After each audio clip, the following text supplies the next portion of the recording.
આજના તાજા અને મુખ્ય સમાચાર. સુરતની વિવાદિત સોશિયલ મીડિયા ઇન્ફ્લુએન્સર કીર્તિ પટેલની મુશ્કેલીઓમાં વધુ વધારો થયો છે.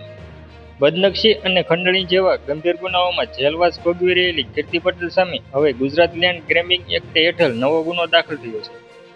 પુના પોલીસ સ્ટેશનની ટીમે લાજપોર મધ્યસ્થ જેલમાંથી તેની કસ્ટડી મેળવી વિધિવત ધરપકડ કરી છે અને આગળની કાર્યવાહી હાથ ધરી છે. કીર્તિ પટેલે મકાન પચાવી પાડ્યાનો માલિકીનો આક્ષેપ મકાન માલિક વૃદ્ધ કીર્તિભાઈ ઈશ્વરદાસ પટેલે પુણા પોલીસ સ્ટેશનમાં ફરિયાદ નોંધાવી છે. તેમણે જણાવ્યું હતું કે તેઓ વર્ષ 2019થી પોતાના જ મકાનનો કબજો મેળવવા માટે સતત ધક્કા ખાઈ રહ્યા છે. કીર્તિ પટેલ મકાન ખાલી ન કરતા તેમના બાળકો સહિત આખો પરિવાર ભારે માનસિક તણાવ તેમજ હેરાનગતિ ભોગવી રહ્યો છે. કીર્તિ પટેલે જૂઠું બોલીને મકાન ભાડે મેળવ્યું હતું. કીર્તિ પટેલે મને બીજે મકાન મળતું નથી, હું ખાલી કરી દઈશ તેવા જુદા જુદા બહાનો બતાવી સમય પસાર કરવાનું શરૂ કર્યું હતું અને મકાનનો કબજો છોડ્યો ન હતો. પોલીસ સ્ટેશનને મામલો પહોંચતા છતાં કીર્તિ પટેલ બહાના બતાવીને મકાન માલિક ખાલી કરવાનો ઇનકાર કર્યો હતો.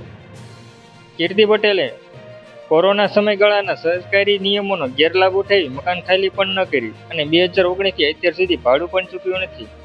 અંતે કંટાળીને મકાન માલિકે લેન્ડ ગ્રેબિંગ ફરિયાદ નોંધાવતા પોલીસે કાર્યવાહી હાથ ધરી છે. અગાઉ કીર્તિ પટેલની 30 જુલાઈના રોજ અન્ય કેસમાં ધરપકડ કરાઈ હતી. તે જ દિવસે લેન્ડ ગ્રેબિંગનો ગુનો પણ દાખલ થયો હતો. 5 દિવસથી લાજપોરમાં જેલમાં કેદ કીર્તિ પટેલની પુણા પોલીસે કસ્ટડી મેળવી છે અને હવે તેને કોર્ટમાં રજૂ કરી રિમાન્ડ મેળવવા પ્રક્રિયા હાથ ધરવામાં આવશે. આ સિવાય તેની સામે નોંધાયેલા અન્ય કેસોમાં પણ આગામી દિવસોમાં ધરપકડ થવાની શક્યતા છે.